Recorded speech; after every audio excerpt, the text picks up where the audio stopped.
Welcome to the Genius Talk podcast. I'm your host Atul Raj, and today we have Tobias Young with us. Welcome to the show, Tobias. Hey, thanks for having me, Atul. It's great to be here, man. Awesome. So, for our listeners who don't know you, can you tell them what you do and who you are? Yeah, so I help trainers and gym owners grow and scale their business past six figures. So we help them launch, grow, and then scale their whole systems through a combination of marketing, sales process, offers, and then scaling strategies. Yeah, been Okay. in the fitness game for about 26 years. So just having a lot of fun, loving what I do, and making some pretty cool impact too as well. Then, you have been in both part. You have practiced fitness and now you're coaching, right? Yeah, so I've been working out my whole life. So I got started when I was 12 working out, but then back in 1999 is when I first started in the fitness industry. It's when I first became a personal trainer. So I started off at one of the corporate gyms called 24 Hour Fitness. Most people know 24 hour. And within a couple months, I set records at the club, and then I got promoted and, started managing multiple 24 Hour Fitness locations. And, through that whole scheme, ended up working at Gold's Gyms and managing Gold's Gyms and In Shape Health Clubs and doing the same thing, helping them with their training departments and as well. And during that time, I was also competing. So I competed for 16 years. We were just talking about that. So I got my IFBB pro card back in 2015. I no longer compete, but I competed for many, many years. Had a lot of fun with that. 16 years ago is when I actually started to transition to online training. And it was way before most people were even doing online training. Most people never even heard of it back then. But I was featured in a lot of the magazines, Muscle and Fitness and Men's Health and those things. So people would actually write in and want to know, like, what were some tips? Can you design a meal plan for me? What should I be doing as far as my workouts? What do you do when you work out? So I would literally respond to everybody. And eventually, and I was doing it all for free. I just wanted to help as many people as I could. And eventually I was like, you know what? Like, I got to start charging for this, especially, because it's a lot of work and I wanted people to implement it. And, as you know, the more that you're invested into something, the more that you're going to actually do the work. So then I started to create an online training business where I would actually do the whole online training, through workouts, nutrition, and, got into, lifestyle habits and things like that. And then slowly over time, I really wanted to expand and grow that business. So I invested into coaching myself. Some very high level business coaches helped me grow and scale my business. And now for the last 6 years, I've been helping actually coaches grow and scale their business online. So it's kind of like in that whole sequential order of doing it for a long time and then now helping other people do it as well. So that's led you to start TNT FitPro Coaching. Yes. Yep. Absolutely. Awesome. So can you be much more specifically? Like exactly who do you help? Yeah. So I help online trainers, fitness coaches, nutrition coaches, and gym owners. So I help them either transition their business online and be able to grow and scale, fully online. Or I help people that are struggling to break past the $10,000 per month barrier. I help them break past that barrier and then be able to scale to multi six figures. So with most people, they're doing a lot of in-person work and they're literally burnt out. And this was me back many, many years ago. I had a full clientele. I had a waiting list to be able to train with me. And I was training all day long. I was burnt out. I was also competing. I was a sponsored athlete with Optimum Nutrition, which is a supplement company. So I was flying around and doing different type of appearances and things. I have a wife, I have 2 kids, and I was trying to manage everything. And I was literally burnt out on both ends. And I was like, there's got to be a better way to be able to manage my time, in my business. And that's where the online training came in, because online training is a much more scalable product. You don't have to trade your time for money anymore.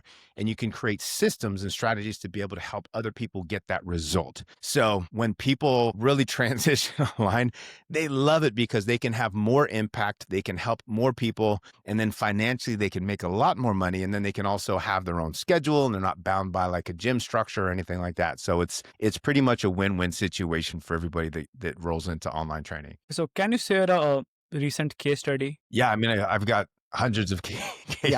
I've seen that. Like your Yeah. website is full of case studies. So tell Yeah. me one favorite. Yeah, one of my favorites is Steven. And, he came to me never being online, and he was just an in-person trainer at a corporate gym, and a really good trainer, same kind of thing. He was training a lot of clients. His clients loved him, but he was just burnt out, but he didn't know how to manage his time effectively. He didn't know how to transition online. So we basically revamped his whole online marketing strategies, set up his whole lead gen systems, revamped his sales process, created an irresistible offer, and then built out the back end systems to be able to scale. And in his first month, he did $25,000 a month, and then he never looked back from there. So he's been doing really, really good. His wife was at the time was able to quit her job within 3 months and just work for him. And so it really changed his life. And that's one of my favorite stories Yeah, that I've it come with. did change his life. Yeah, for sure. Okay, so looking back when you started, so what was the one lesson that you tell yourself if you have to start the same thing right now? Is work with somebody who's already built the path and do it as soon as possible. For the first 5 years that I was doing online coaching, I was trying to figure everything out on my own because I was a very successful in-person trainer, because I did really well at managing gyms. I thought, you know what, I could figure this out on my own. I don't need any help. The online game is a whole different game. Like, you have to get help, right? The best athletes in the world have coaches to help them get to that elite level. They don't get there on their own, right? It's the same thing with, any type of a business model. If you want to be the best version of yourself, if you really want to be able to grow and scale your business most effectively and do it in the least amount of time, work with a coach. Like, I'm not saying to work with me by any means. Like, it can be anybody who you want, but work with somebody who you know, who you like, who you trust, and somebody who's already built out the path so you can do it 10 times faster and more efficiently, and work with somebody to help you get from point A to point B. Like, that would be my biggest takeaway. I kick myself in the butt because the first 5 years I wasted so much time, so much effort, so much energy, so much money into just things that weren't in the right order or the right place. And then finally, when I got the help, I was like, oh, it was just like the light at the end of the tunnel just got big, and it just opened up for me. And that's where things really started. Okay, that's awesome. So, what personality trait or habit would you attribute the majority of your success to? It's more consistency. It's more just a habit of being consistent. It's not always going to be fun. It's kind of like work. I like to say it's like working out, right? You're going to have some days that you feel like going to the gym, and there's going to be some days that you're just dragging and you don't have energy and you don't feel like working out. The people that still go to the gym and still get that workout in are going to be the ones that are successful. The ones that don't work out on those days, and then the day becomes 2 days, and then, they get lazy. And then over time, it becomes a month where they haven't worked out. And the same thing goes with any type of a business model. If you let your habits make you, then you're going to continue to succeed. So if you're doing what I call the dirty reps, doing the things, the content, making the right connections, having the conversations, having the sales calls, if you're doing all those things on a consistent basis every single day, whether you feel like it or whether you don't, you're going to continue to grow, right? Just like building muscle, you have to do the reps every day. But as soon as you stop and you take a week off or 2 weeks off or a month off, and then you go back in and out, and you kind of just dabble your toes in and out, those are the ones that stay stuck. And those are the ones that, plateau. And then they wonder, like, hey, I've been trying to do it, but I'm not really making the type of progress that I would like. It's because you're not all in, and you're not doing the reps every single day, and there's tons of coaches that I see that happen to all the time. They're like, well, I'm posting content. Then I go look at their content, and it's like, 2 posts 1 week, 7 posts another week, no post the next week, 14 posts the week after that. It's like so hit and miss. People want consistency. It's just like a TV show. Right. So if let's just say you like watching the show Friends, right? Remember that show Friends that was Yeah. always on? Everybody loved it. So let's just say it's on every single day at 5 o'clock, and you're just used to, showing up, watching your show Friends when you get off work, and you're like, this is the best. Same thing is going to be with your content. People are going to look forward to seeing your content, but what happens if the show suddenly stops airing for a week, or maybe it starts changing your time, and then it's at 9 p.m. and then it's at 7 a.m. and you don't know when it's on. Like, you're going to lose interest, and you're going to start watching a show that's going to be during that time that you're going to want. And it's the same thing with your content. You have to be consistent, otherwise people are going to start finding other people's content that's going to be relatable to them instead of yours, right? So you just have to be consistent more than anything. Yeah. Okay, so for our listeners who want to know more about you and maybe hire you, where can they go? You can follow me on Instagram. It's Tobias Young 1, or you can go to my main website is TNT FitProCoaching.com. That's the best way.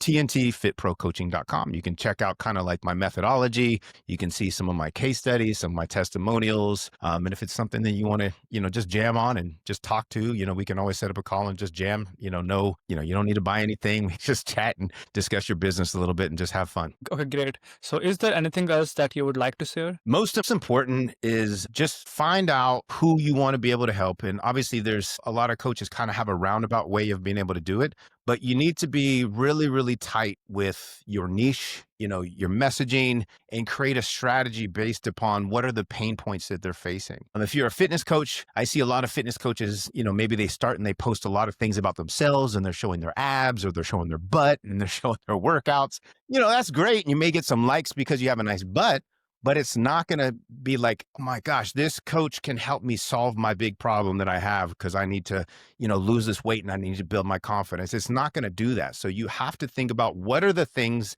that your ideal clients are searching for? What are the things that are keeping them up at night? And that's how you want to at least start with your marketing strategy and then put together frameworks, right? And then you want to vary up your content. So you want to have things like belief shift posts where you transition the thought process. So, this could be something like, hey, you're trying to lose weight and you're skipping all your meals, but that's the last thing that you want to do because you're actually hurting your metabolism and you're doing X and you're losing your muscle. And then you go home at night and you're, going through a whole carton of Ben and Jerry's ice cream because you haven't eaten all day. But instead, you should do this. So you have the belief shift posts, which are really big, right? You want to give away free resources. So you want to do hand raising posts and give away what are called lead magnets to be able to attract more people into your world, right? That's going to be kind of like that next connection so you can build a little bit more trust. Show social proof. You have to show that you can get the type of results that they're looking for. Okay. And then obviously doing live streams are going to be really, really important. Get in front of multiple people's audiences and then have call to actions, but don't do it every single post very hard. So you're not going to invite everybody to work with you every single post, right? Maybe once a week you can have a hard call to action, but you don't want to have super hard call to actions to work with you every single day. Could be softer call to actions like, hey, follow me for more value, things like that. And then also one of the things that I see lacking in a lot of people is connection posts, right? Being able to really dive in and actually share about you. People want to know about you, right? And a lot of people in general, I see them just post business, but people buy coaches because they connect with that particular coach and they feel like, oh my God, I can really relate to that type of person. So opening up a little bit and diving into a connection post works great. And then obviously the quick tips in there too. So just a little bit on some just basic content strategies to kind of start off with it to help people out. Yeah, awesome. Like they should focus on the customer, the audience instead of only themselves. Yes. Yep. And I used to be guilty of that too. So I can't lie. In the very beginning, I was doing, I was ripped and I was competing and I was doing a lot of stuff like that. I was thinking, oh, cool, that's going to motivate people. But it wasn't until I actually focused on the ideal client, on their pain points before I really started to make better traction. Yep, of course. Okay. Thank you so much for joining us, T. Young. And it was really awesome chatting with you. Thanks so much, Atul. Thanks for having me. Awesome, brother. Talk to you soon. Okay.